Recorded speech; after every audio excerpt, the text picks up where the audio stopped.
All right, Larry, welcome back. I know we missed last week's weekly We recap, but missed the last Astros week. were playing, so we decided we're going to watch baseball instead of talk baseball. But it's glad to be back, and everybody, if you're getting in, obviously we're pushing for everybody to join us on YouTube. So if you are a Twitter follower out there, please follow the links that we shared out. And Larry, I feel like we've kind of been in the same boat. They're kind of up and down, up and down.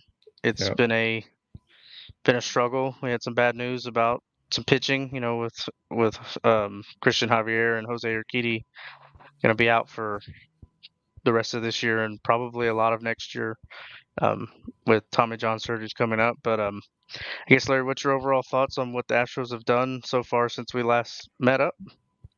They've kind of like treaded water, right? And I think I don't remember that they're up like +1 or +2 since we talked, above 500. But, and guys, I this team may be like if we can get one game over 500 a week or two games over 500, or or like three games over 500 in a 2 week stretch, that may be where we're gonna be, and slowly build toward, you know I I think about an 83 to 86 win season, and the question is, will that be enough to catch Seattle or not? And let Seattle deal with the pitching injuries we've had, and then it's a completely different Yeah, conversation about their team, right? So, yeah, okay, so we we didn't meet last week, but I'm going to tell you folks, I have put out a content deck that, I'll make it up to you that we didn't meet last week, because we got a lot of things we're going to talk about tonight, and we're going to do it in the way that Clint and I typically have done, which is, this is going to be a data based, logic based analysis of some of the core issues for the Astros. So welcome, and please subscribe to the YouTube channels, like the videos on our YouTube channels. Hey, well, I'll say it in a minute. We'll get into some things relative to the website too. And if anybody has any questions, hop in and drop them in. And if we don't get to them at the time, we'll get to them towards the end, obviously. But like, subscribe, share, all those great things. And Larry, let's just hop right in. You Let's know, go. we'll talk about the agenda. We're going to do a Moneymaker update. We're going to talk about how the team's doing. We'll do an Abreu update.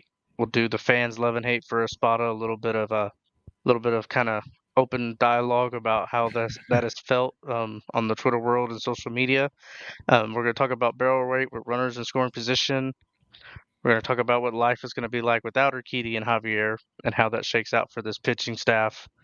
We're going to talk about a state of the game for the offense, and then obviously we'll do our Q&As. So, you know, and I'll brag about it right now, Larry. I've had some pretty good success with Moneymaker stuff. So, guys, if you're not in there already, uh, you know, taking advantage of the information that you get there, you really should. So I'm up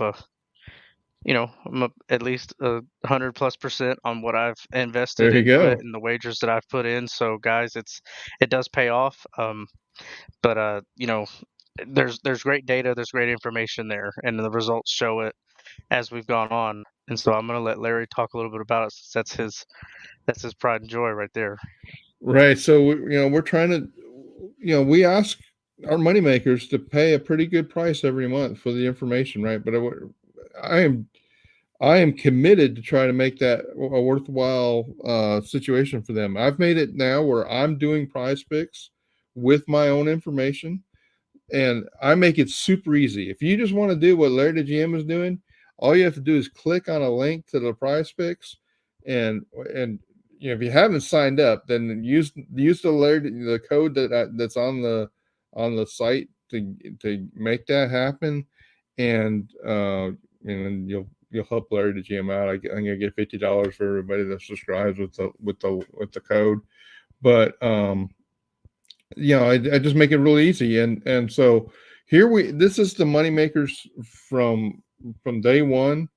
We're 109 and 113. Guys, if you remember, we started out we had a pretty rough month in April, just like the Astros did, and the challenge really has been, and it's been really clear The Alvarez numbers on the right of this are getting a lot better, Clint, because Yes, he and is. so guys, I mean, Alvarez is a pick almost every day, and it's like, well, Larry, I don't need you to tell me that. Well, okay, but I do tell you the few times that he isn't a pick. There was a couple times this week that well, one, he was hurt, but there was a Mhm. time I didn't say to pick Tucker, and so um, since late April, we are 67 and 59, and we're up almost 6% for the Yeah. picks that I make relative to Bovada. And I'm gonna keep doing that. I think just so people can have the historical record, but also give folks the prize picks connection. So there you go. That's what we're doing on the Moneymaker side. And guys, how do you get go to the next one, Clint? So how do you get to the Moneymakers? Well, like there's a promo going on right now at the website, guys. If you please, uh, you know, go to the promo. You'll have the slide deck on the website, so you can click on that link. It'll take you to the right spot in case I mean, it's on the homepage of the Larry the GM site. Just sign up for the money makers, and you will be getting the daily article that gives the money makers picks. I mean, I'm about 80 to 90% on the videos. There's a day or two I just can't get to the video with all the other things going on and the content I'm trying to put out. But most every day I'm getting a video out for the folks too that really describes not only the picks but how to maybe some background behind the picks. So there you go. That's what we're doing. And so the promo is you sign up for a year-long subscription, 1 year of Money Makers. You'll get a 20% discount, and you'll be entered into like Larry the GM and his wife, or Mrs. Larry the GM. We'll introduce you properly at the game. We're going to the game on June 15th, the Astros game. So if you want to go, become a money maker.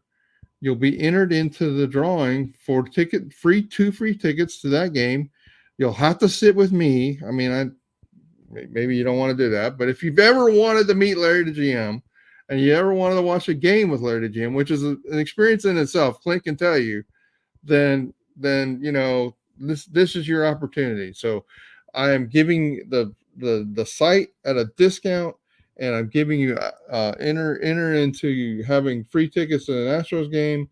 All you got to do is sign up for Moneymakers for a year. I mean, the tickets themselves will probably be the equivalent of what I'm asking for in the Moneymaker side, guys. So there you go. All right, there's the promotions. Now let's get to the content, Clint. All right. So how is the team doing, Clint? How is it? How are the Astros I, doing? you know, it's. I guess I still think it was about where we expected them to be. I mean, we did not see Yeah. that this first half was going to be a special or above average type of result from a win and loss standpoint. But this offense is still great. It's good. You know, it's not something that's really holding the Astros down as much as it is the pitching. We just we kind of find ourselves time and time again in weird pitching situations with starters giving up runs early and then not being able to carry that through in the later innings as Right. well with some of our relievers. I know Ryan Presley's been having a tough time. Even though the numbers suggest he should be better, he just has not had that breakthrough yet. But Larry, I think the data will speak for itself as you look at this when we're talking about WRC Plus year over year and FIP from year over year last year to this year. They're 28-35, 7 games back. I personally believe they could be a few games better. Yeah, they Yeah. definitely could. There's been some spots where they've squandered a few wins out, but at the same time, it's not surprising considering I was a little bit more optimistic from a results perspective, but you're looking at an 87, 85, 90 win team, and I still think that's possible, but it's it's going to be interesting how they're going to manage this pitching staff now. Yeah. Yeah. It's really a pitching question whether you can make that happen. And as Clint's highlighted, guys, this offense is basically, I know, like from an OPS standpoint, they're about 20 points lower, almost, I guess, 32 points lower than they were last year. The entire league is about 30 points lower than they were last year, guys. I don't know if the ball's dead or if like it's the dearth of offense in baseball. We'll talk about that before we're done tonight. So it's really interesting. Basically, this offense relative to the league is exactly where it was last year at this time, and I would say as variable as it was last year as well. The pitching is significantly worse. It's the 28th, pitching by FIP minus, which takes adjusts for all the ballparks effects, and they were the 20th pitching staff last year by FIP minus, which may be startling to some folks because they think the ERA was a lot better than that, and it was. It was the 8th, but when you take in the ballpark effects and account for that, that's where we're at. And so, I guess the good news from this page and keep hold of and keep a grasp on is that by Baseball Reference, they're still predicted to be 29% chance for the playoffs.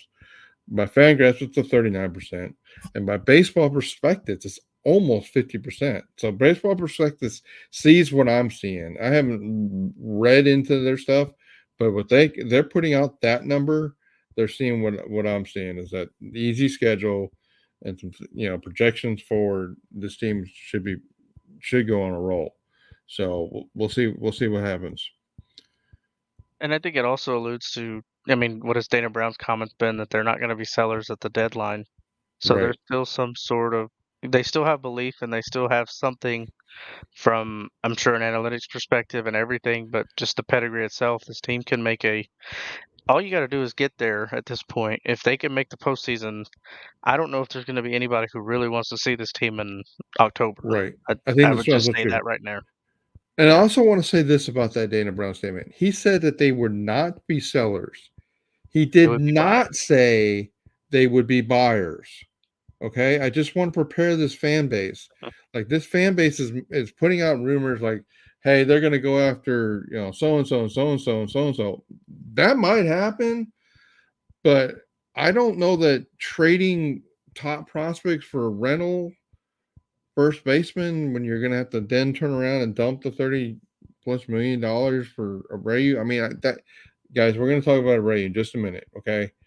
I know where the fan base is with that, but we'll have a discussion that's probably going to give you more ammunition on that subject. But I think the plan for this season, and that this is probably going to make Dana Brown even less popular, which I don't really understand why he's hated so much, but is like the team's not going to be in all buy mode. We're going to.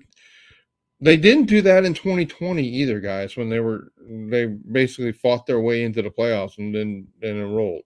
So I know 2020 was only a 60-game season, but think about this season more in that context where they weaseled their way into the last playoff spot, and then like Clint said, they're a team that nobody wants to face in the postseason. That's I think the model that we're hoping for. Of course, then they're going to have to get better than 500 to get into the postseason, but that's what I'm thinking that we might be looking at. And I think that's right on the money, right? I mean, Dana Brown has gotten some really bad flack for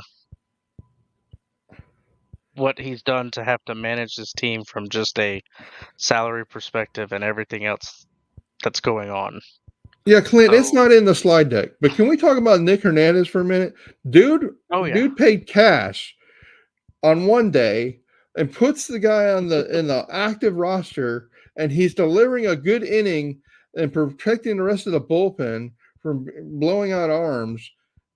Guys, Dana Brown is working, and you just expect something that's not going to happen because he's working under constraints that are set by his boss, the owner.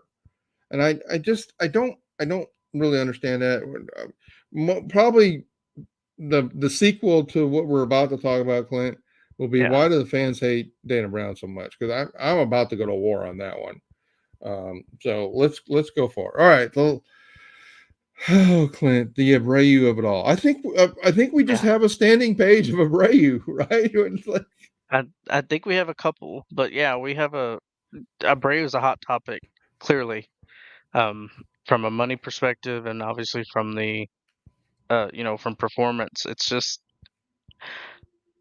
we were always you and I were both suspect when they pulled him back to the Right. roster that quickly, but we kind of know why. He Right. has a lot more control and leverage in this situation than most fans understand. Understand. Right. Um, and so we just, looking at the data right here, we're talking about different time frames from last year where he excelled, how he was great in the postseason, and then just, what we've seen from, I guess, his his second act in 2024 and Yeah, kind of where I was his struggling robo with data is living.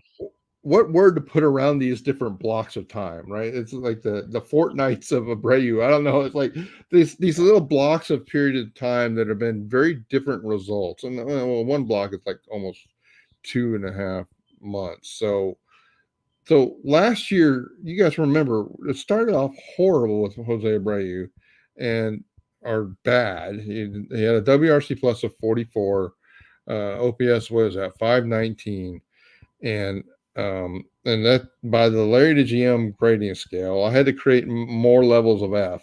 That's an F minus, and then so he hit a home run, and I believe it was in Oakland on May 28th, and that seemed to get him confident and right, and or righter, I guess is probably appropriate. And Hmm. he was basically a mediocre average hitter from that point until he went on the IL. He went on the IL, and then he came back like a different player. He came back like a really good player, 128 Hmm. WRC plus, guys, and 845 OPS.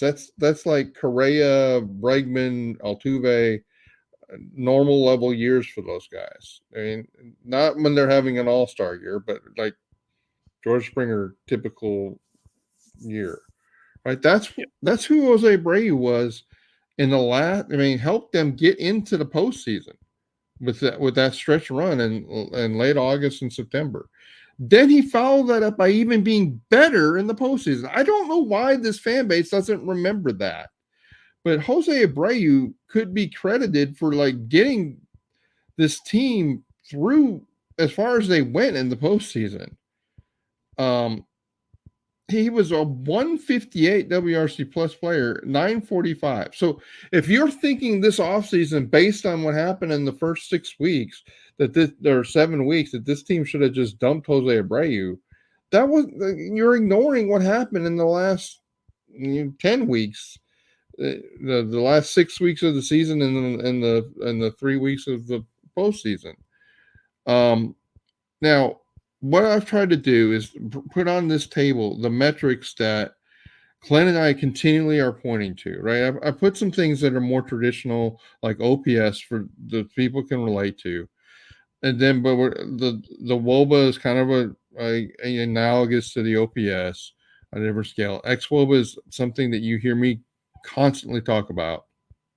Now, the XWOBA numbers there, I think, help tell the story. Like that's what I was looking at early on last year. I said, well, his ex Woba is not as bad as his Woba, and there's pitches here that are they're not in terrible shape. We'll show that in a minute. Um, and guys, there's a whole slew of tables that are on the website in the slide deck, in the article I posted on the website, and it's available to the moneymakers right now. But it'll be available, and I'll put this slide deck in that presentation tonight with a link to the video. So, like last year, about this time, I said, guys, he's better because he had already hit that homer, and that ex Wovo was starting to get better for more than just the fastballs. Hmm. This year, it went to a whole different level of suck. When his WRC plus was -20, and his X well, I can't even read that. It's so dark blue, like 160 something. It's We're just talking about just 168 and then yeah. 223 currently. Yeah. So what's interesting about what's happened since he returned from Florida, it's basically the same like real life statistics that it was at the beginning of last year. Well, that's not good, but it's like the lower level of hell than it was that we were in the first month of this season. It's not an F minus minus, it's an F minus. Okay, so Mhm. that's like I'm not trying to be flippant, but guys, I'm just trying to help you understand where we really are. Now, the problem is, Clint, if you go to the next slide, the problem is when you look at these numbers, there's not like this is the two time period. This is this season, all this is this season, and all of this is like, okay, you guys don't worry about the numbers. Just look at the color. Guys, blue, dark blue like this is worse than 20% worse than the league average. Right? And so he's he's absolutely horrible the first month. You guys know that. But since he's come back, he's horrible against sliders and mediocre against sinkers. And oddly enough, in 20 no, it's only 25 pitches, right? He's been, and I think this includes the homer that he hit. Yep. He's been like just like it was in April and early May last year. He's hitting fastball. And Clint, you think that's because he's probably guessing fastball like he was earlier, I, right? in my opinion, I think there's a concerted effort on his part and maybe potentially the organization's part that we need to get you hitting fastballs. So we're going to get you out in front swinging for fastballs, and that is going to put him at a detriment for all speed stuff as well. But you know, that's what I believe is happening. I think that's what's I've happening talked too. with you a little bit mechanically about why he's the what creates the big, I guess, the dark blue on the chart, especially in that top half. If he's sitting fastball, his load and his setup to go in and to deliver into the pitch is so early that by the time you've loaded and then you've recognized that it's off speed, it's a little too late to adjust or to get back in, because and then you're just throwing your hands at a pitch, and that could lead to the soft contact and rolling it over and things like that. So you know, I think basically it's kind of a mixed bag of I'm going to try and eliminate the fastball by being out in front of it. Well, now you've made yourself even weaker to other pitches. And so now I guess, in my opinion, the argument is going to be, well, how do you get him in a position in the lineup to feast on fastballs instead of seeing off speed stuff? But then it, it's going to be a revolving door here because he's going to see Right. it's not going to take it's not going to take teams a very long time to pick up on this from an analytic standpoint and be okay. We know what he's doing. We're going to change this up on him. Well, I think they have, Clint, because Yeah. what's really there's two things that are odd in this section of time, and guys, again, we're talking about 24 plate appearances. Okay, so we'll double back to this numbers in 2 weeks if he's still here. Hmm. Okay, but guys, notice the split of the pitches. Like other teams are moving away. They're like, well, we don't think you can hit a slider. We don't think you can hit a sinker. They're not even trying curveballs at them. They're not even like they're throwing a few sweepers, but like they're pulling back from fastballs. And that, I don't have this on like a daily basis. I probably would be an interesting trend line because he was so bad about fastballs in the first month that he come back and they're like, well, we still don't think you can hit fastballs, and we're gonna throw a fastball at you. Okay, wait a minute. He seems to be catching that. Now we're gonna he hasn't hit sliders in a year and a half, so we'll just play up on the sliders. There What's really challenging for us as we look at this is that it just seems like I'm going to say it. I think it's a lost cause. And I know people like, well, if it's a lost cause, Larry, they need to dump the salary. Well, that's not Dana Brown's decision. I know that we all want to blame Dana Brown for that. That's Jim Crane who made this decision in the first place to get Jose Abreu here, and he's going to have to eat the money. And there's financial consequences with that. That maybe they want to see if they can make him even appear viable to send back to Chicago and split the money or something. I don't know, but guys, the it I number one, I was even surprised that there was any bright spot on this at all.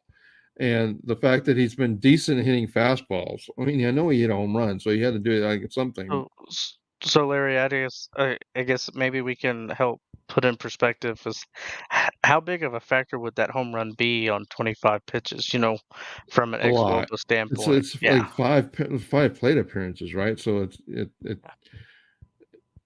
I mean, well, I And mean, just to put I in mean, get an perspective, idea. It's like, the difference between the WOBA and the ex-WOBA number, right? I mean, it's a yeah, 734 WOBA, right? So yeah, right. it's not real. And so we'll see. Like in the exit velocity, it's 102. That's the other thing that's really disturbing on the slider exit velocity at 80. It's just like, I mean, you'll see, guys. I have tables for every one of these pitches on the website, every one of the pitches and every one of the time periods we started with the last slide with. So you can see how like there's no progress in some of these pitches, and like there was progress in some of the other ones. Like there was progress on the sliders last year, but it's just been terrible this year. So there you go, Clint. I Yeah. mean, No, and then I was just gonna say Brandon had a question about Abreu here. It was does Abreu have a hit on the pool side this year? I I haven't don't looked at believe that. so. We haven't looked at that. It would surprise me if he did. Um, The home run but went opposite field, right? the home run was Remember? opposite field. Yeah, yeah, which is fine. I mean, Yeah. there's a whole nother side of that field that I wish the Astros would use Took more often. advantage We of. saw Yeah. Yiner do it the other night, but you know what I mean. Like, there's just it's just one of those things. But maybe we need to do a little bit more data into that. But I don't think we've seen one like that. Brandon And says no, he Brandon, doesn't. Okay. and then let me. Brandon says no, he doesn't. There you go. So, but yeah, Uh, this is going to be an I mean, ongoing discussion. until the Astros pull the plug, I'm probably going to end up giving you more and more ammunition here every week to like put. And I my mean, just I yeah, feel like on and one hand then I feel like on one hand I'm telling the fan base to chill out. There's nothing we can do about it. And the other hand, I'm feeding them, feeding the beast. Like, well, it's my biggest opinion, and we kind of talked about this. Like, you do realize if they were to DFA him, all the money in that contract that's guaranteed is due up front. You know, so it's kind of similar to football. Like that money is going to probably have to go into an escrow. Now, I'm speaking just based off of things that I've kind of interpreted, understood from you know, trying to, getting familiar with not just baseball but football, but it probably goes into Clint's escrow. in finance, Jim big. Crane, yeah, Jim Crane has to guarantee that that money's going to be there. It may not have to be paid out all at once to Jose Abreu, but it has to be designated for Jose Abreu and set aside. It's similar to what these NFL's guys do with quarterbacks. They get their Right. guaranteed money has to go into escrow, and they know that it's there and that they're going to get paid out. And does Jim Crane really want to pay out another 30 plus $1 million in cash and put it in escrow out of his bank account? He may not want to, and that's why Yeah. we see what we see. Yeah. I mean, it it's just it's a difficult situation, guys, and I guess let's go on. I mean, we destroyed Abreu. Um, Yeah, we just keep oh, I bringing guess bad news. there is one more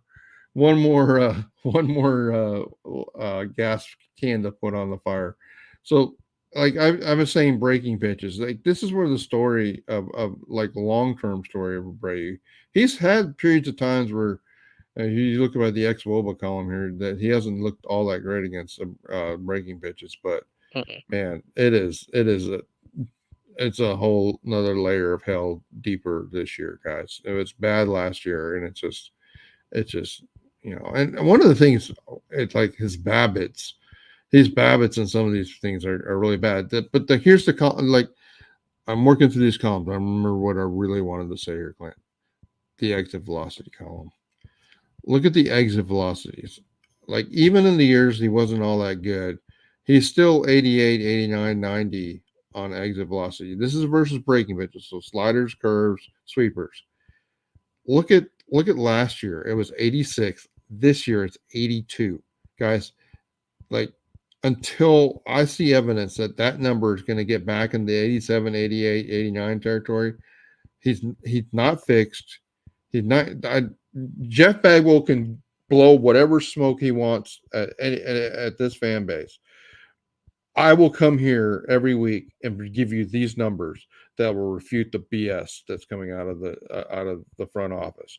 And I'm not pointing the guns at Dana Brown with that. I'm pointing the gun at the top. And I'm not metaphorical gun, guys. Not don't take it wrong. Like like the truth is, this franchise has tried to gaslight this fan base way too much about back of the baseball card and all that crap. And like, we do a really good job here of giving you balanced analysis that we'll tell you. I mean, last year, guys, I was the one telling this fan base 1 year ago, almost to the day, that Jose Abreu was fixed and you guys just need to chill out. You don't realize he's fixed. I presented evidence that he was fixed. And that was based on X-Woman numbers and exit velocity numbers. And now, until we see it, he's not fixed. And guys, it's that there's these types of indicators, exit velocity, launch angle, even though the results may not be there, these are what they're looking for, because then that That's means right. he's delivering. We're Good putting barrel contact. on ball is really the key word, and we're going to talk a little bit more about barrel on baseball here in a little bit.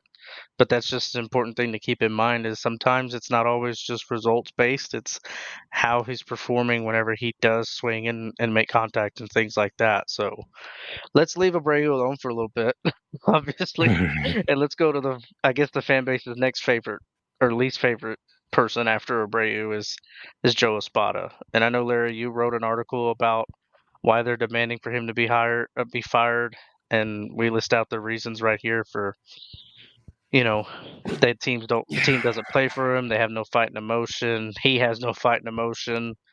You know, all the players are doing bad compared to the past, and most notably, a lot of people are really coming to the defense of Dusty Baker and how he managed a lot of those guys. He keeps playing Abreu even though he shouldn't, and then he did move the Bregman down the lineup 2 weeks ago. Guys, it, and I know Larry's got strong points about it, but my biggest thing is every manager is a different person, a different personality. But when you look at the decisions that Joe Espada's made in tough situations, like he made some great decisions in the game the other day to put them in his position to win. You know, pinch hitting the Abreu for Singleton in that moment was the right decision, even though it was the wrong result. I mean, that's kind of the thing, that managers have to make tough decisions and wear them a lot. But I can guarantee you that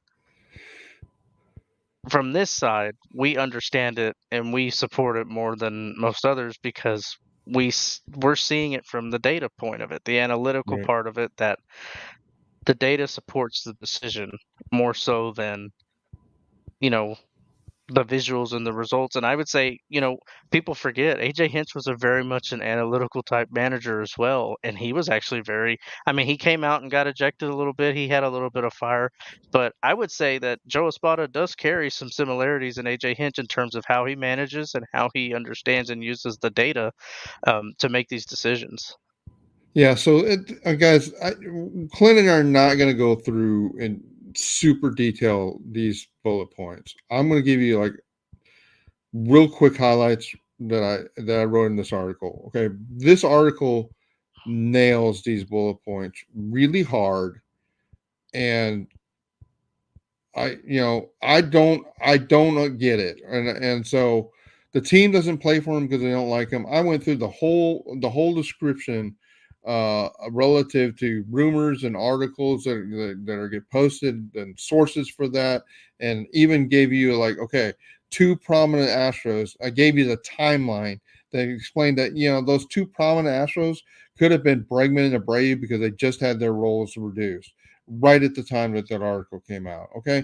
And I'm not saying that those guys were the two because I also said, who the source of that could have been some former Astros that have an axe to grind with the team. Like, guys, you just have to understand, like, when stuff like that comes out, like, what's the source, what's their motive, and what are they trying to do? And a lot of times it's agents trying to protect their money and their clients' money, and whether it's true or not, that they don't really care. All right. So Espada not showing enough fire and emotion. I don't understand that from this fan base and the Dusty lovers, because I watched game after game of seeing Dusty sit on his butt in his chair that like showing no signs of emotion and fire. And like, come on, guys. If Espada learned to be passive as a manager, you know who he learned it from? Dusty Baker. Okay, because as Clint just said, Hinch was not nearly as passive as Dusty was. So like, you let's be real about things. So it's not a matter whether if we were willing to have a passive manager before, then this is not a reason that Spot should be fired. The team has no fight in emotions. Like, okay, Clint and I can both detail to you the baseball season is a long marathon. And if you want your players to be Jose Siri now has a WRC plus of 80. Okay. You're going to be bitching about Jose Siri and his antics because he's not performing. So I don't really care how my players have fighting emotions. I care about what they're doing and performance wise, and all the players are doing badly compared to the past. That simply is not true, and I showed it in the article. Like, more like, go tell Jake Myers that. I was gonna say, have y'all seen Jake Myers play baseball this Go year? tell Caratini that. Go Yeah, tell Kyle Tucker that. Jeremy You're just Pena. mad because some players that you thought were going to be doing better than they have been aren't, and you go tell Alex Bregman that in the last 3 weeks, okay? Because Alex Bregman is really closing in on his career averages really, really fast, and that narrative is about to be blown up too. And Oh, I'll jump to that one because, like, he didn't move Bregman down. Well, thank God he didn't, well, because Alex Bregman is on fire right now. And if he moved him down, we probably would have lost two more games because Bregman would have been doing all his damage, not in the middle of the lineup. He keeps playing Abreu. Well, do you really think that Joe Espada is the only one directing the usage of Jose Abreu? Guys, that is an organizational decision, and the owners included in the decision making yeah. process of that, and the owners' representatives, Jackson and Bagwell. Okay, they are following a plan with Abreu. I am convinced of that, and they're trying to figure out, can he be serviceable? Can he be serviceable versus lefties? Can Because we have basically like half of a first baseman. We have two halves of a first baseman right now. Mm-hmm. It's even arguably whether Abreu is even half. But John Singleton's not doing well against lefties. And to Yeah. throw him out there versus a lefty, and a really good relieving lefty, and versus putting in the guy, if you can't use Jose Abreu for that, then you can't use him for anything.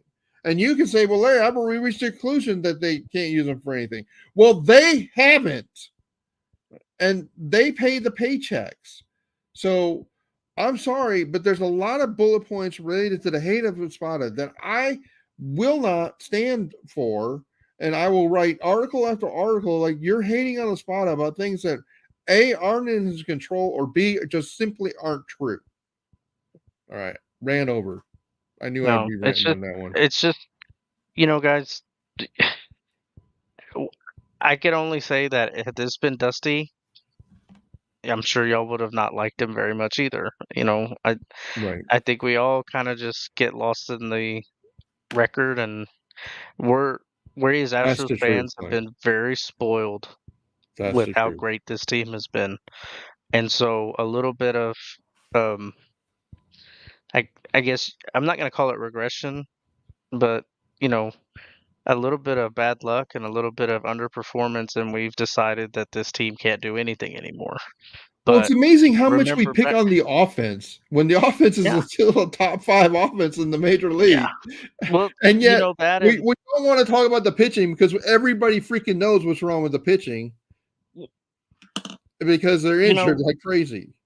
it's part of me is also like, guys, y'all are upset, but there's a lot of players. There's a pitcher, even Justin Verlander has not been a phenomenally great starting pitcher. And I think from a data perspective, it also doesn't project well overall. Right. But we haven't, and maybe it's because it hasn't blown up yet. Because give Verlander a ton of credit, he does manage bad. He does manage the situation so much better than most of our other starters, It's because almost like he is a Hall of Famer. Like he it's gets into almost like he's trouble, a he Hall gets of out of it. Famer. Yeah, but I guess my point with that is there are so many other things that really need help, and they're all on the pitching side of it. The offense can only do as much as it can, especially when they face good pitchers. Right. When they face these quality guys in these bullpens, it gets tough. And then you're talking about the pressure and everything, and we're going to talk about that here in a minute when we're talking about runners scoring position and barrel rate. This is a fun one. We're going to get lost in that one, but you know, All right. speaking of So that, let's talk let's about it, get Larry. into it. All right. So again, guys, I've been busy this week. Larry the GM has been working hard for you. I hope you realize that. Like, not only the money makers, but for everybody. Barrel the baseball. Like like I was like, okay, what? It's one of those times I woke up in the morning and like, okay, like what's wrong? What is really wrong with this? I mean, Clint, we've talked about what's wrong with this offense in terms of scoring position. I said, let me go look at the barrel numbers. And guys, the like the barrel rates are atrocious for this team with runners in scoring position. I'm sorry, here's the data. Overall, 5.5%. That's really close to league average. Okay. Mhm. Runners in scoring position, 3.2. Now, Clint, I don't know if you can help the people understand context, but to lose two, like that's losing 40% of your Yep. performance, runners in scoring position and barreling the baseball. You're screwed when you do that. It's like taking a 90 plus mile an hour exit velocity hit, turning it into an 80 mile per hour exit velocity hit. And not just that, but guys, I brought a baseball with me because I love visuals, right? But this thing is really nice and round, and the barrel on a bat is really nice and round, so you can only imagine how hard it is, especially when a pitch is coming with 2,500 RPM spin, breaking down at, however many degrees you call it, and then you've got a bat coming across the zone, the velocity and everything. Like, just putting it in perspective from that regard, you're really, it is significant, especially whenever you're trying to move runners around and you're trying to get it past. And I know they're all major leaguers. They're not all the best defenders, but they're still really great defensive players because they are major league ball players. Right. um, it to me, it's a big deal. It's all about approach there, and we do have some outliers. Like John Singleton's better in some way, He's the shape, or form. only one that's statistically significantly better. Yeah, Every and other then player, guys, is from McCormick down on this list. McCormick, Alvarez, Myers, Tucker, Pena, Bregman, Altuve, Yiner Diaz. Pena hasn't barreled a single baseball with runners in runners scoring. in scoring position. Like, like Clint, I don't know if it's that because they're trying to hit 7-run homers with when there's runners in scoring position. Are they just like, can we just get some line drives, guys? Like, Yeah. I don't know. S- So I think I was wanted to bring up Brandon's comment because could be protective swing. So I can see that. I could understand that point as well, Brandon. But I can also go with this point of it's really hard to take certain pitches and turn them and pull them to the power side, right? And I know this Astros team is very pull dominant in a lot of Right. ways. I mean, it is rare to see some of these guys hit it opposite field. But typically, and typically for me, when a bat moves around somebody, you have to remember everybody's like, well, the bat moves through the zone. It moves through the zone in a circle around their spine. Essentially, is what it is. That's how I always talk about it. And so when you've got a bat moving in a circular motion, if that pitch down and away, well, that bat ends up having to close and break the plane, and the end of the bat gets out in front. If they're making contact from there, that's soft barrel, that's soft contact. That's not barrel contact. There's a timing issue with that. It's also like these pitchers start to throw them worse pitches in these situations. And so how do Right. the Astros start to work around it? How do they work the strike zone? And so I'm always kind of I want to believe that it's protective swings. I wish for me I could Well, say Clint, it's go just go to the protective next swings. slide because I have some data that. So my problem with that is look at these numbers, and so look at the 2023 numbers. Hmm. Okay, so basically the team is statistically the same, 5.5 to 5.8. The data size we're talking about here, that's statistically the same. Look at last year. I mean, so they weren't in protective swing mode last year. What's different about this team this year than last year with runners in scoring position? Because they were basically the same or even slightly better with runners in scoring position as far as barreling the ball last year. They are almost 100% worse at barreling the ball than they were last year, and it's almost and it's again it's every single player. Chas McCormick is down 10%. He hasn't barreled in any of the 29 plate appearances he's had a chance. Same with Jose Abreu, down 8.4. Jordan Alvarez down 8.7. Guys, and these are players that you've complained about with runners in scoring position.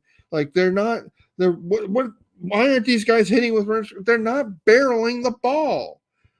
I don't like I wish the Astros would take this 5-minute clip and just say, can we focus on hitting doubles with runners in scoring position for the next month and see what happens?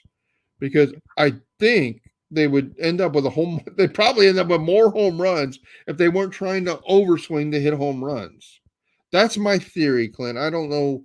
Yeah. We've So got bat speed data. Maybe we can go figure that out if they're trying to. yeah, I don't know. and in my opinion, and I just want Brandon's again is like they're down in games more. Yeah, they're down early, so they have to press the issue. So a lot of pitchers can pitch more aggressively to these hitters, but I also think for some of them, they catch the. We cannot underestimate the opposing pitchers, the opposing teams' analytical approach to understanding how these hitters hit. And so when they know that someone, and I'm going to pick on Yainer Diaz because I'm a huge Yainer Diaz fan, but he hasn't been as Right. great lately. When they know that Yainer Diaz is dying to hit the first pitch, why would I ever throw it anywhere near the strike zone for him to hit? Right. Why, when I know that Jordan Alvarez is looking to pull the ball, why would I ever throw it down and in or middle in or anything like that? So it, and it always shocks me because we've seen guys like, Alex Bregman has always been a very great strike zone. He always understands it well. He knows how to read it, and he knows what are strikes and balls and things like that. I I don't know what changed for a lot of these guys. I mean, for Jordan Alvarez to have that big of a dip from barrel Yeah. contact year over year, especially with runners in scoring position, is to me it's concerning because then it starts to bring in, well, is he healthy? We start having all Right. sorts of other questions around it. But So that's here's a my biggest disclaimer, thing Clint. is It's still early. I'm comparing, basically 1/3 data to full season data. You know, Alex Bregman's numbers. I think Alex was zero on this when the article. I mean, these numbers are updated today. The article itself has slightly different numbers in it, but the conclusions are the same. So, guys, I just like I really think mean, I'm not a hitting coach. I don't know what's wrong. I'm just saying, look, this team is not barreling the ball like the same exact players barreled the ball last year. Something's different. Something's wrong. Brandon, I think you made a comment like they should fire the coaches before they fire Espada. Like I will not protect the batting coaches near as much as I'll protect the Espada in this situation. Okay, I see data like this, and I get really troubled about like Clint talks about approach and coaching relative to what are we trying to do at the plate, and so I've promised everybody that we would continue to drive and trying to improve the offense, despite the fact that I think 80% of the problems with the team are the pitching. But there is one glaring issue with the offense, and that's hitting with runners in scoring position. And if they could focus on just making good, solid contact, and not, I don't know what they're thinking about, but just stay focused on that. All right, Clint, let's go forward. Yeah, and then my Appreciate that tidbit one. for anybody listening, especially Brandon, but like I'm a big fan of two of my favorite hitters ever, Barry Bonds and Tony Gwynn. If you ever get a chance to go listen to them talk about hitting, talking about Barry Bonds swinging and hitting in the phone booth is an amazing comparison on how he talks about posture, hitting, and things like that. Tony Gwynn talking about hitting. I mean, Tony Gwynn is a legend. I mean, if you want to teach somebody how to square up a baseball, you would ask them to, can you watch and do what Tony Gwynn does? So, those are just great places to go and look for information as well if you're interested in knowing more and more about it. And I think we definitely have an issue here, and hopefully it doesn't bite us in the butt when this team does get hot. Yeah, Brandon. I mean, to be fair, we don't know what the hitting coaches could be screaming about this every single day, right? It's just not. It's not taking. Clint and I owe this fan base a discussion about Chaz McCormick, and we just didn't get it done for today, but it's coming soon. All right, so let's talk about. Okay, so this fan base, when the news hit this week, like they're ready to sell everybody because like we got no chance if we don't have Javier and we don't have Urquidy. And Clint, what did I tell you in a DM? Like I You're I not just that in, you're I, not that concerned, or you're not that bothered. and I guess And because I live in a world of expected stats, and because I'm always looking forward, and the expected modeling community, the algorithms have never predicted greatness for Javier. mm, Even post what was that 22 great season, right? yeah, And a lot of it because I don't think they appreciate like his ability like the invisible, right? Like wait a minute, hmm, this Paul's doing stuff it shouldn't do, and like if they're gonna figure it out at some point, and when they do, he's screwed. All right, well, your yeah. Urquidy, And, guys, your Urquidy is a number 4, number 5 starter, and like okay, and guys, I I want the team to have both those guys. Okay, don't get me wrong. I'm just not viewing this through the prism of these are two aces that are gonna like lead us to success down the road. Here's the problem: the Astros have had 12 pitchers injured in 2024. I know we can't read it, but I put the table well, from yeah, you've got Luis there. Garcia, you've got Kendall Graveman, you've got um. I'm trying to read that Yeah, as don't. much as I Yeah, can. it's crazy. There's been 7 starting pitchers out.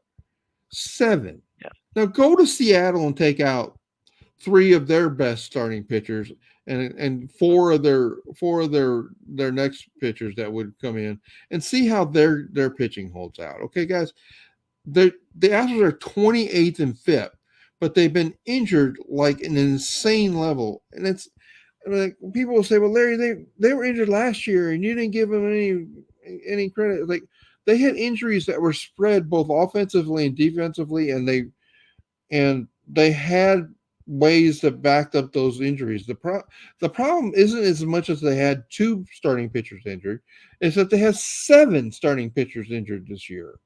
And it's Hmm. over and over. And the team knew going into the season that they didn't have like unlimited depth in the pitching standpoint. This is where the impact of the draft picks being taken away and people saying, well, it never hurt the Astros. Like, well, it's hurting us right now because we would have probably 2 or 3 top line pitchers ready to replace the guys that would have been drafted by those draft picks that we lost.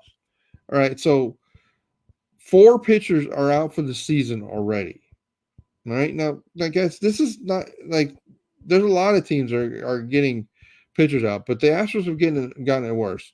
France is out in AAA. I don't think he's doing any rehab. Yeah, He's not yeah. throwing pitches yet. Whitley started throwing pitches this week, I think. Um, so, and I'm not 100% sure what we can expect of Whitley in this whole situation. So, how can the Astros survive without Javier and Urquidy? All right, Clint, you can set it up any way you want, but here's what I'm going to say. All right, so guys, I there are 3 groupings of time on this chart. What they did last year, what they've done so far this year, and what the projection systems say they were going to do the rest of the year, or they currently project to do the rest of the year. And I say were going to do because I had the ability to say what the projection system said about Javier Urquidy a week ago because it's still in my projected database tables that I used for the Moneymaker articles. All right. So, like, I know what the projection system said that Javier and Urquidy were going to do the rest of the year. I know that between the two of them, last year they gave up 225 innings. That's a lot of innings. That's probably the thing that this fan base should be freaking out about the most is what about all these innings, Larry? Okay, well, but those innings were innings at 4.76 ERA and 4.8 FIP. Now, average ERA last year was like 4.35, I think. So they were worse than average pitch innings in general. Now I know Javier will have good games and bad games. I know Urquidy was coming back from injury issues and really struggled. Javier this year had a 3.89. That's great. Well, it's a 4.72 FIP. And as you guys have heard me discuss, I believe FIP is more predictive of the future. The models say the 2 of those pitchers that we're all freaking out about, we're going to deliver 4.51 ERA and 4.61 FIP. Now, the ERA level, average ERA, I told you the pitching is winning so far this year, is down to like 3.98. Those pitchers were projected to deliver almost 140 innings of worse than half a run worse than average pitching. Now, I hope, and I would have said, I think Javier can do better than that. I don't even know that I would have made a strong case that Urquidy would do much better than that. So, what are we going to do? Well, we're going to continue to pitch the guys that we have. Okay, but when these 4 are ready, they will be coming back. Lance McCullers still projects to come back this year.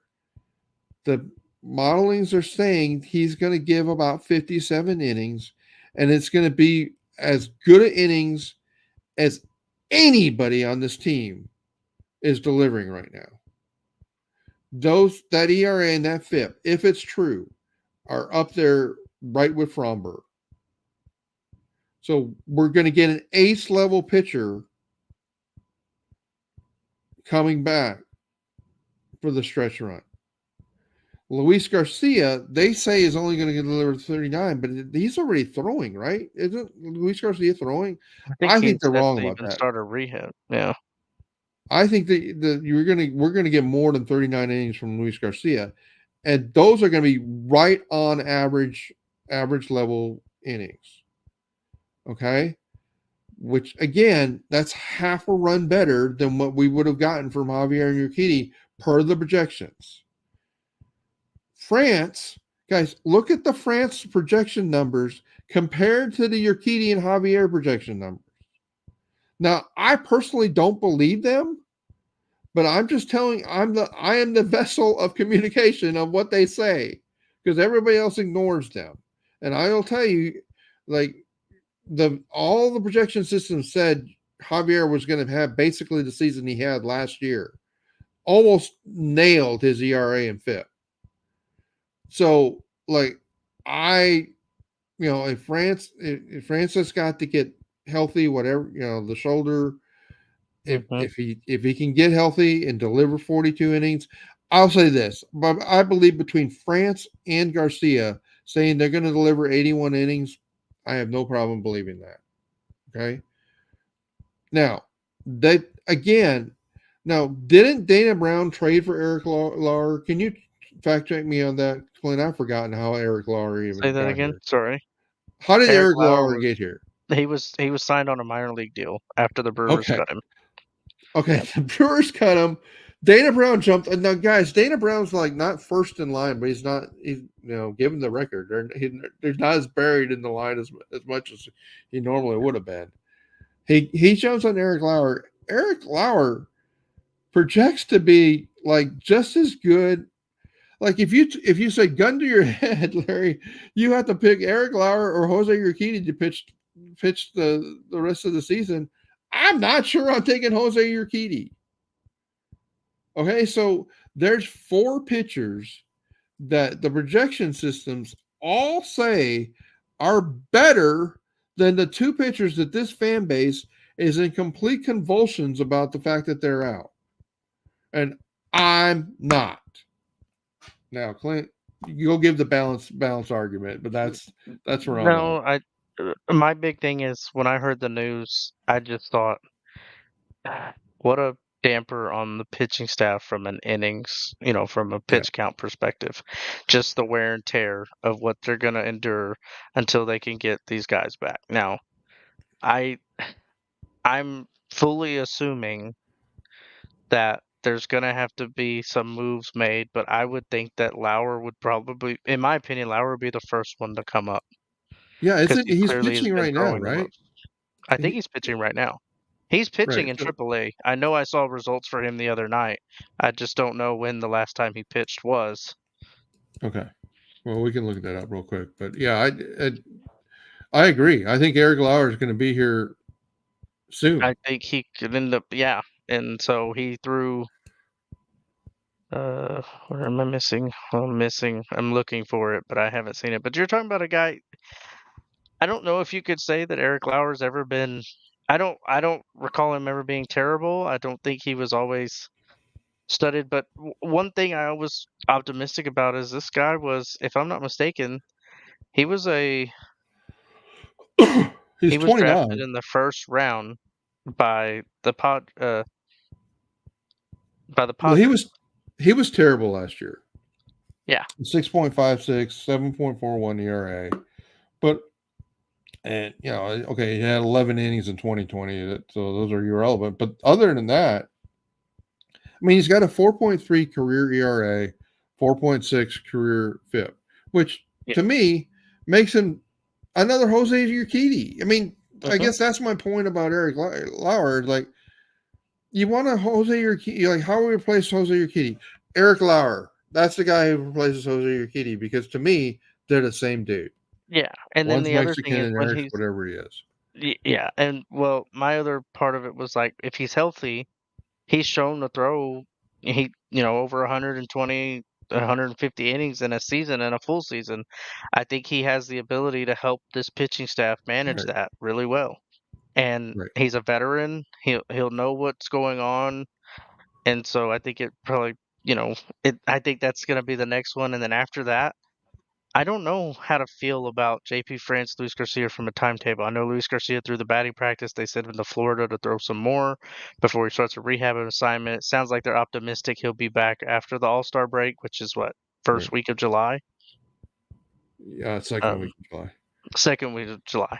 So, that's obviously going to be a big boost, but, you know, I And we haven't heard anything about France, and the McCullers stuff is always under the radar. It never, right. And yeah, Brandon makes a good point here, Clint, is that more pitchers become available I agree. that and that happens because teams are wanting to bring up their prospects. They need a 40-man roster Yeah. spot, and like we're going to get the 18th best pitcher on a pitching staff. Well, that doesn't sound great. Well, you know, do we believe the PR that we've always said about our pitching coaches that that they learn from the great one and Mhm. they can fix guys and make them better? I you know I will say Dana Brown has done a really underrated job of pulling guys off the waiver wire, getting pitchers, here that at least have been able to give.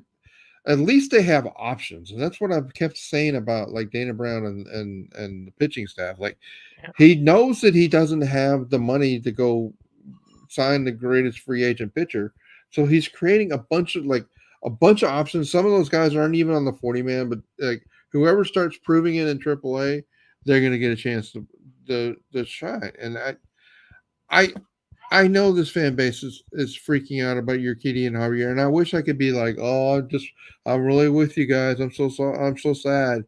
I'm just not. I'm just not. I'm just not.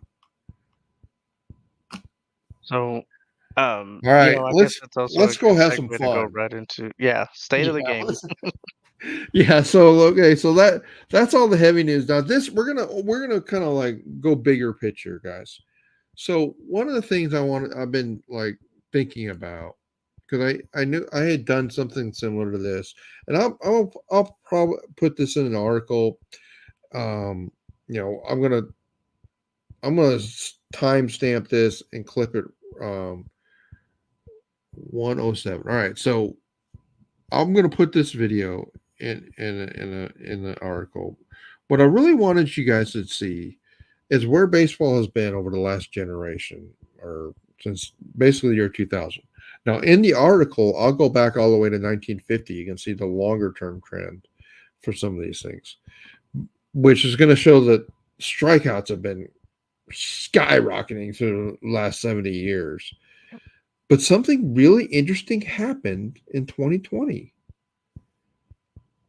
The last 4 years, those strikeouts have actually started going down. Hmm. And I don't know if it's real. I don't know if it's a blip. I don't know if it's the impact of all the pitching injuries. These are all theories of what could have like the pitching quality isn't because of all the injuries, the pitching quality has suffered and the strikeouts are down. I don't know. Because it's just odd that strikeouts are down, but quite frankly, that's the only thing that's really like because the runs per game is pretty much it's not necessarily flat. It's got peaks and valleys in the last 20 years. I But mean, you're the talking fact that about we from four yeah, and a half to five for, if you did a average across those 20, yeah, obviously 23 years, you're looking at what, 4.4 to 4.6 runs per game. yeah, yeah. It's just like okay, 1 year it's 4.3, 1 year is 4.6, right? Yeah. You know, 2019 was a really good, strong year for the offense. I think that's probably like 4.8 in this Hmm. list. So, I mean, of course, like if you change the amount, I guess the balance that, Glenn, if you're changing the amount of runs and a league wide 162 games by point 0.3 or point 0.4, that's a pretty big shift in runs, Yeah. right? So, all right, so there we are. There's like the strikeouts and runs of it So, all. yeah. So the correlation there for me there is strikeouts are up, but runs are not down. Yeah. So that's a good thing for everybody to pick on, and I'm sure we have some theories about why that is and everything else like that. But well, let's move to the next slide.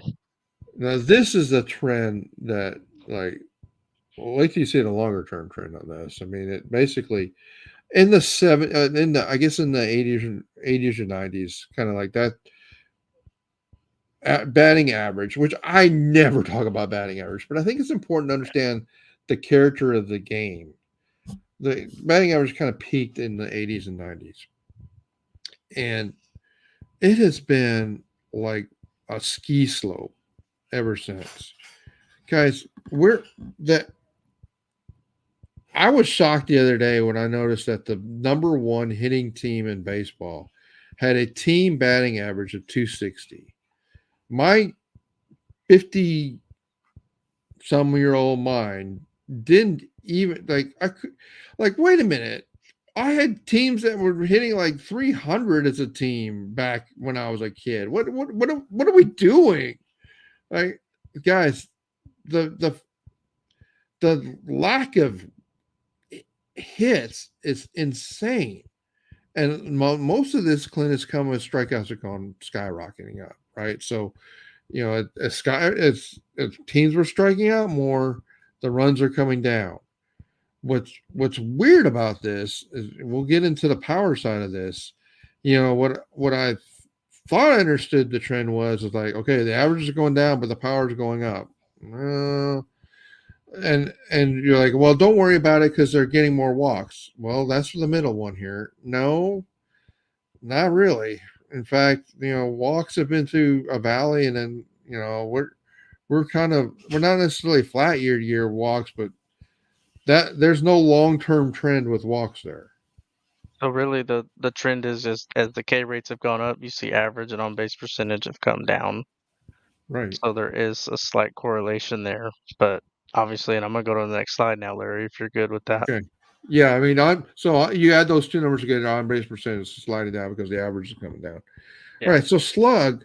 So you would think, and maybe I need to isolate ISO to see this. I guess Mm. ISO would probably be going up because the batting average is coming down, but the slugging if anything, it's slightly down. And I mean, I guess you're coming from the steroid era, so that makes some sense. I was gonna But say that upkick from the '90s to 2000s, I'm sure there was a lot of home runs hit steroid in that time frame. steroid induced. But what's Yeah. worrisome is like the back tail end of this, like the last let's say 7 years. Like, what is that? I mean, that like from 20. I mean, I know people were freaking out after the 2019 season that we were just hitting too much offense.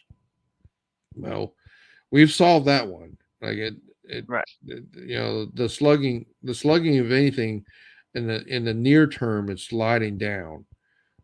Even in the last few years where the K's are not going up, they basically the pitchers are winning. This is a way to kind of frame something. Like OPS, um, you can see it's coming down too. So, all right. So the one other trend that the MLB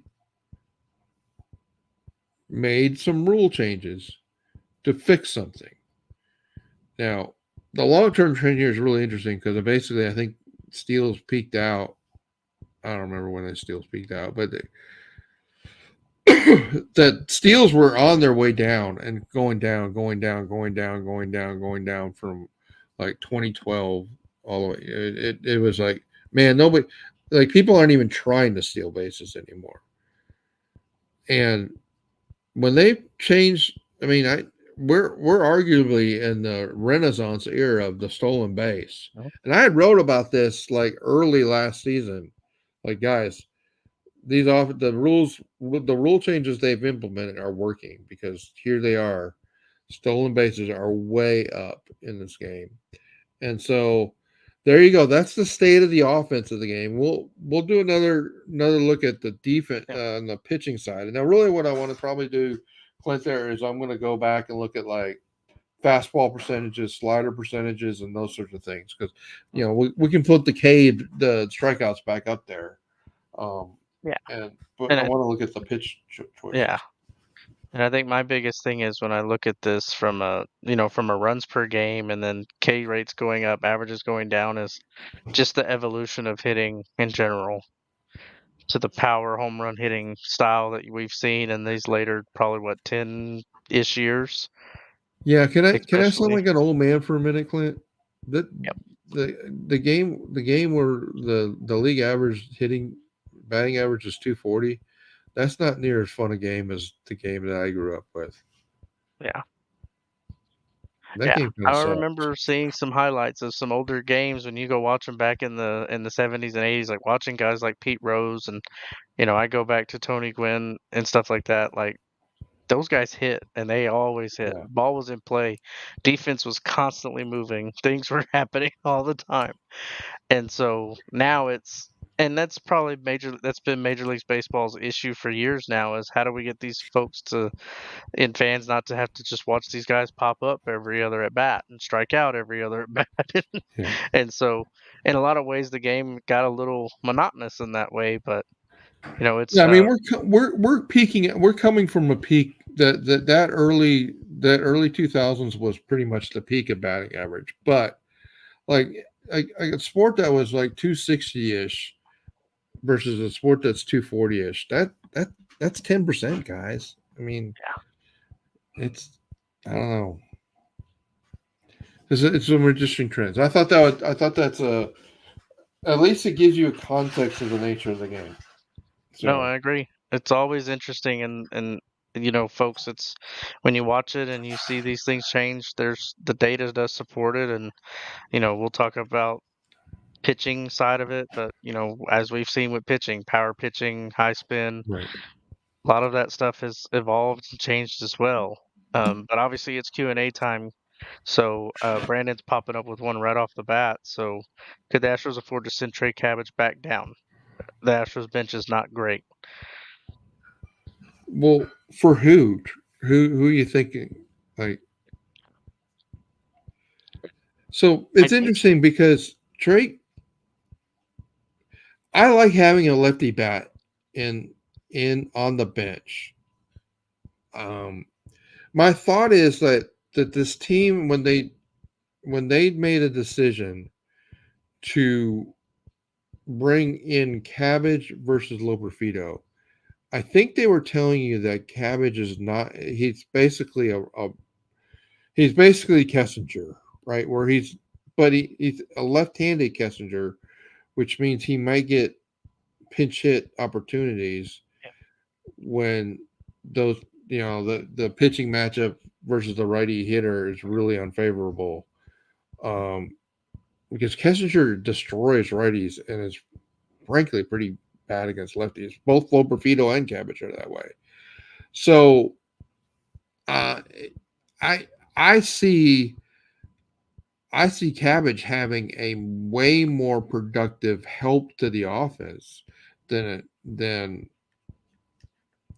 well, and plus he can play the outfield and he can play first base. Now, the whole Abreu of it all, that's with Abreu here, how many first baseman DH types do we need? But you know, well, I I think that all alludes down to the decision that's going to have to be made. right, Yeah. right. So what's odd about that decision though is if here's the dirty little secret, guys. If they dump Abreu, then they don't really have a right-handed first baseman, and every single first baseman they have is not great versus left-handed pitching. And so they the default would be Dubon has to be the first baseman versus lefties. Well, then that takes the utility out of your hands. Now you could say, well, I'm not really worried about it because by the time we might want a pinch hitter in the sixth or seventh inning, the starter's gone, and they've probably moved to a righty because they want to go righty against all the right-handed bats in the lineup, and except when Tucker and Alvarez are up. So I it's I think having a lefty bat in on the bench is more valuable than having Kessinger who never played on the bench. Now I get it that Kessinger would would have like, well, what happens if somebody gets hurt? Well, somebody gets hurt, Dubon and they'll have to figure out how to get through the game, and then Kessinger will be on the flight the next day to come replace whoever's hurt, or they will bring Kessinger in if somebody gets hurt. Yeah. And I think for me, it's just I think Cabbage. When we've talked about it, Cabbage is a above average AAA player who really needs to see the major leagues more. But he gives you he I guess you're basically doubling down on Dubon's going to play in the infield. If you ever have one Yeah. of those off days, you have those moves. So I'm going to have Cabbage to play the outfield first base. The left-handed bat is a plus as well. Um, so I think it just fits more because I mean, let's be honest, Kessinger was never really involved. I mean, it's pretty Well, straightforward there. And then Brandon has another question, and we're back on the Chaz McCormick topic. I don't know I don't like guys. I love Chas McCormick. I don't know what's wrong with him. And yeah, I know I need we Clint, we may have to go, we may have to take like a day and just like study that up, Clint. We got to figure it out. We may have to go, He we have hasn't to looked good workshop against that one. fastballs. He hasn't looked good against I mean a lot of things really, but he kind of excelled last year, especially with fastballs, he's just completely I out of like, sorts. how can it be that one player can be what he was last year and then this now? Is he hiding an injury? I don't know. I get it, You but know, but I think what we're talking about more, and maybe this will get a little bit deeper, is they're talking about pulling the trigger on Chaz AAA. I think what we're starting to open up our eyes to is they're going to have to make a roster move to open up 40 man if they want to bring pitching back or if they want to pursue adding a yeah, pitcher to help this staff. So now we're talking about you may not see Chaz hit the minor leagues, you may see him hit the trade yeah. market. And Larry's It's talked about weird. some options.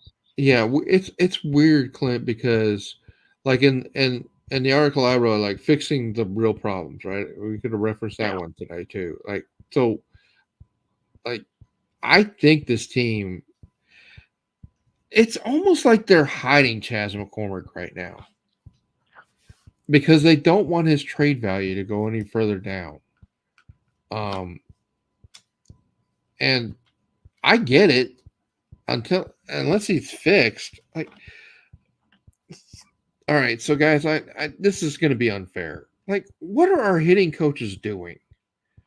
We've got like Chaz is a mess. Abreu's a mess.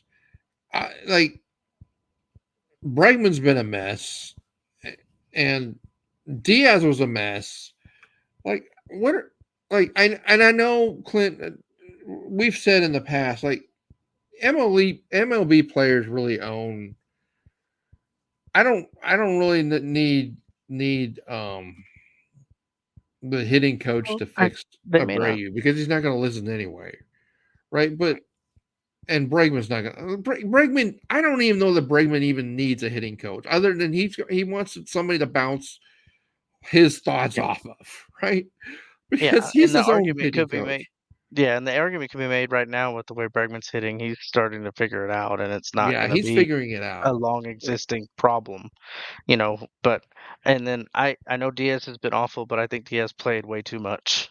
Yeah, and right, and And you and I are completely aligned on that. So I don't I don't know what is wrong with Chaz. I don't, and I think they're hiding him, and I think they're going to trade him, and they're going to get a number three starter, which is going to make the entire discussion we had about starting pitching irrelevant because they're going to bring in a guy that can be a workhorse number three right, starter, and it's going to be a guy that's probably hopefully not a rental. Maybe he's got 2 years of control.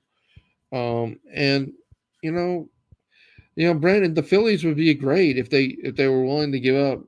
I know you're not going to get one of their top five starting pitchers, but mm, maybe you can get their number six or number seven in their organizational pitcher that really, on most any other franchise right now, would be the number five starter just because they have surplus. But yeah, I don't know. I don't really know what to say about Chaz. yeah. I've had hot takes all night, and now I'm not giving you one. I'm sorry.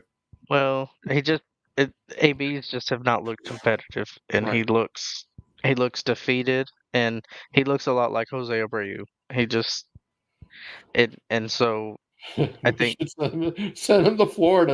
yeah, That's where we fix people in Florida. Apparently, yeah, we give him a week in we Florida, and can't that's fix all him in it Houston. takes. We got to send him to Florida. No, no, where the organization is doesn't matter. Go down to West Palm Beach. There's a guru down there. He's got it taken care of. You'll be hitting, you'll have a 65 WRC plus in no time.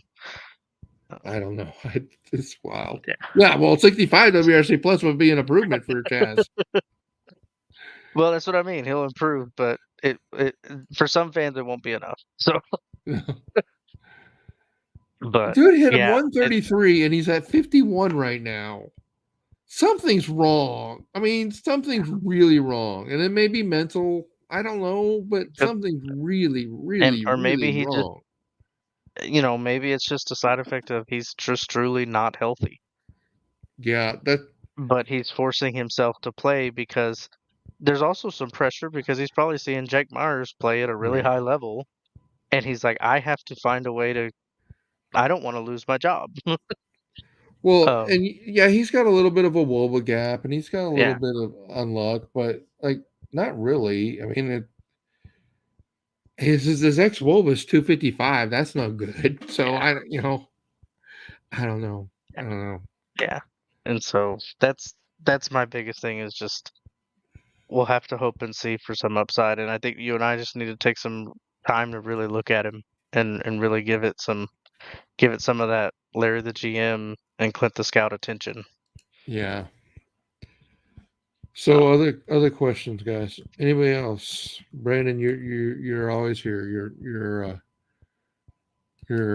our biggest support. Thank you for joining us. as we wait for any questions, obviously let's do a plug here, Larry. Folks, visit the site, larrythegm.com, become a Moneymaker subscriber. It pays off. Learn to use the data. Learn to use it to your advantage as well. When Larry sits there and tells you that Kyle Tucker and Jordan Alvarez are going to have more than 1.5 bases, you know, you can also look at the opposing pitcher. Maybe there's a good bet to take on the other side of that. Yeah. Sometimes it's not always just take the picks you got in front of you, but I'll be honest, I'm notorious for taking another pick because the great data supports the offense. So how does that affect their pitching? So you go into the inverse and do that. Follow us on Twitter. Our Twitters are going down. Obviously, you have at Larry the GM, at Clint the Scout. Subscribe to the YouTube channels. Comment on the YouTube videos. Share some love. Any type of feedback, requests, things like that. We obviously want them. We love to have folks always in these videos asking us questions, working with us on it. And, guys, we're just going to be riding this out for a little bit. Unfortunately, that's just what this team is kind of up against. But, they'll get started with their series tomorrow. I'm drawing a blank on what The Angels, right? uh, the Angels. Yeah, the Angels. Sorry, I'm thinking about that for a second. And so that'll be good. Welcome them back in or welcome that series back and go ahead and get out in front of them. They'll be in Anaheim, so this will be a West Coast game. So it'll be late Yeah. for us, early for them, or on time for them. But Larry, it looks like we're out of questions. So All with right. that, I'm gonna let you close it out. All right. Sounds good. So guys, thanks for joining us. Please do everything that Clint said. And I got a deal for you. The next person that subscribes to the Larry the GM YouTube channel, you will go down in history as the 100th subscriber to the Larry the GM channel. So I mean, I don't know how bigger of an honor you could want than that. So good opportunity there. I'm just being silly, guys. Hey, thanks for joining us. Glenn and I love it. And again, we're spending 90 minutes on this. I'm sorry I went on rants. If I hurt anybody's feelings, please know that I'm a passionate Astros fan. Um, and I really am trying to put good content out there for you on a daily basis. Again, we've got the Moneymaker Father's Day promo. You become a moneymaker at a reduced cost for a year. You will be entered into the contest of whoever else joins at Moneymakers for a year to get tickets to the game Saturday, sitting with me and my wife. Now, sitting with me may not be a bonus. Sitting with my wife, I mean, she has to put up with me, so she has to be a complete angel. And so, guys, come join with us at the game, and let's have some fun together on Father's Day weekend, and let's hope the Astros put it together. We got the Angels, the Giants, and then we got the Tigers after that, and this there's a window here of games that the Astros really could make up some ground, and so we'll see what happens. All right, Clint, Yep. let's close out. Yep, guys. Game within a game. LarryTheGM.com. Nobody does it like us. We'll see y'all. All right, take care, bye bye.